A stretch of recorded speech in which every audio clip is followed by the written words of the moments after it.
Maya? Ma. Sa bangis ako diri i-arrange siya nito. Ako sa mga papa.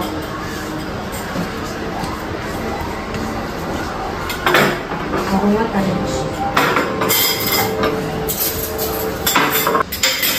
Ngaon na ka. Ay, asa si Papa? Okay na? May apply siya trabaho. Ambot lang madawat ba to siya? Kapila na lang niya apply. Madawat pa ka to? Madawat na. Think positive. Kapila naman ni. Kamusta pa man to siya madawat? Kamusta pa mo siya matabang na to? Ma, saligi si Papa. Kaya na niya. Hibaw ka na. Dapat niya tabangan iyang pagalingon. Kaya way lain ana iyara ka ugalingon. Kamusta siya nitabang diri sa atong pamilya? Dapat ni-try pa siya. Ngayon na ta. Na naman nag-iingat pa. Ay pa, bless ko. Yeah, nakuha ka sa trabaho.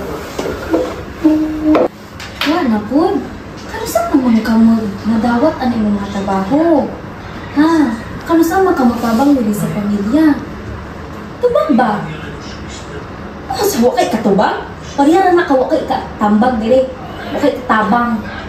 Ha? Sa ako na lang kanunay. Ako na lang ana yung anak. Ha? O sa man? Sa mukha ninyo. Nakikailang nga counselor pa, si Ma'am Edith. Pwede ka niya matabangan kung saan mo yung mga lipang bati ron. Okay, salamat na. Okay pa. Good day, sir. Unsa kay katabangan ng Usap pagkapit niya dali. first time niyo ba, sir? Ayaw ka pala ka rin po sa Niyatabaga sa inform, sir. Salamat na. Ayaw rin ka rin yung start ng inform consent, sir. Salamat kayo. Thank you, sir. Huwag sa tatarya kaya ako nihatag ang iwan sa counselor.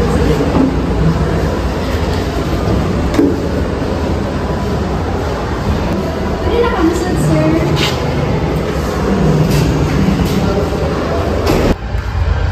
Good morning, Mr. Santiago. Please take off your shoes muna. Ganyan dito lang tayo. Feel home. So, before pa mag-start sa ating session, let's get to know how we can address ourselves muna. So, you can call me David. Is it okay if I call you David? Yes, okay lang. Okay, so let's start. Nagabutang sa imuhang information sheet na first time na nagdiri. So, what brings you here today? Siguro naroon may problema ko. Problema? Unsa na problema? I feel numb most days when I wake up. I don't feel happy. O kasabot sa akong ipambati. Kung isuto, tulog kung wala ko ganang makawa. Hindi noted. David, I just want you to know na naako ko din yung pinagmamahal as your pastor. I will guide you in understanding a little bit of what you feel. So don't worry. So is it okay if I ask when ba din na-start to feel? Ma'am, siguro ma'am, nagsugod niya itong nawadaan kong trabaho pag-COVID. Ever since natanggal ko sa akong trabaho pag-pandemic, I felt that nothing in this world is permanent. Every time mo apply ko usa ka work, mo play sa akong utok kapunay ang thoughts na bisan unsaon ako paningkamot na makuha ni na trabaho, one day pwede rin mawala ang kalit. I see. Thank you for telling these things to me, David. These thoughts that you have completely validly mentioned. Now, after hearing all about this, can I ask, what was it like for you to be in that very tough situation? It was absolutely demoralizing. I'm the father and I'm the one who's supposed to provide for my family. But I end up losing my job, the very thing that I quit from my work. I couldn't bear it, Mom made it. Especially because I feel humiliated that I lost what I could give to my family. But David, you're more than just that 9 to 5. You're a human being with a life and a family. Now, let's digest these thoughts naman. How do these feelings and behaviors that you're manifesting now affect those na naa sa imong proximity? Like for example, your family. It's alright, David. Take your time. It's okay. Thing is, karon pa na ako na-realize kung sa kadako ang effect sa akong pamilya sa tanang binuhatan ako for the few months. Ma'am Edith, don't get me wrong. I love my family. I love my daughter. And I love my wife. It's okay, David. Kaya na kayo. Take your time. You know, David, sa akong pagsabot kay, you really do care about your family. Even if there is numbness deep inside, I can tell that you want to be the best version of yourself for them. I appreciate how much you're trying your best. But I want you to understand that whatever you feel right now doesn't make you a bad father. But it can affect your outlook and behavior towards life and other people. As your counselor, let's work together on this situation. So, I'll refer you to the psychiatrist that might help you with diagnosing the any mental health na problem basing sa imong symptoms na ginamit. So, I'll give you his contact number, ha?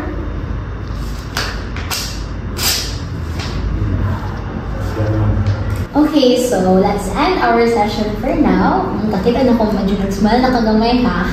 So, text Ramini mo kung kano sa ang next visit mo, sir, ha? Thank you so much! Apa na hipos?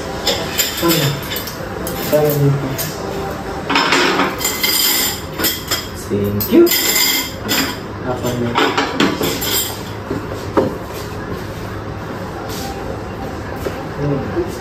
Ma, pabantay ka sa mga changes ni Papa lately? Siguro. Kasi siguro, Gamay. dako na, oy, kay, katong sa kanatong pag-refer na ko ni Counselor Edith niya, dako na dyan ang natabang ni Counselor. Like? Mutabang-tabang na siya sa atong family. Na nasa mo ambag na, nanghugas. Mudo na siya things na maka-better na to. Bitaw mo gud akong isa na bantayan niya dili na siya kayo kulala no. Di pareha sa una niya. Feel ko nga more positive energy na iyahan nga give sa atong family kay sukad ato more dili na kay ko sa putong niya. Lagi, so, you should give a chance ni Papa. Dako pong tabang ang counseling niya.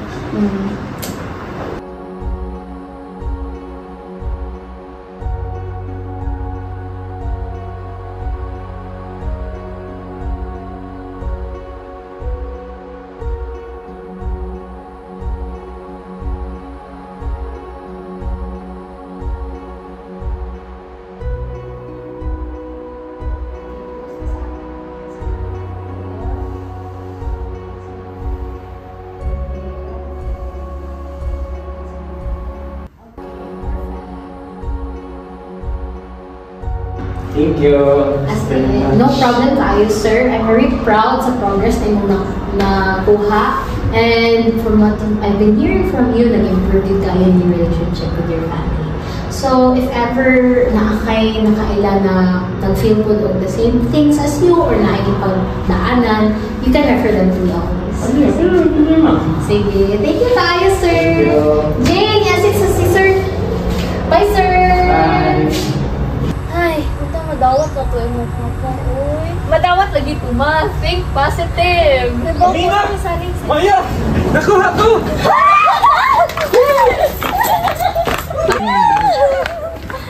Ay, happy kay ko para nimo. Sorry kayo sa ka mga naingon, ha? Okay na. Naingon na gito na ako tungod kay negative na tanan mo sa kunong na. Sorry po da, na. Okay. Sus, no na. At least, nakuha na ko. Maura gid na. At least na nag-work si Papa. Ay, happy na gid ta tanan. Yes! Oh my God! Tanan akong gibuhat para ninyo'y tanan. May kabala ka. Tana, kaon ta. Asa nakaganahan? Nakaganahan. Ay, hide out. Hide out? Doon. Grabe, hide out? Sige tayo, hide out. Ito, may makalunod ko. Dagan mo.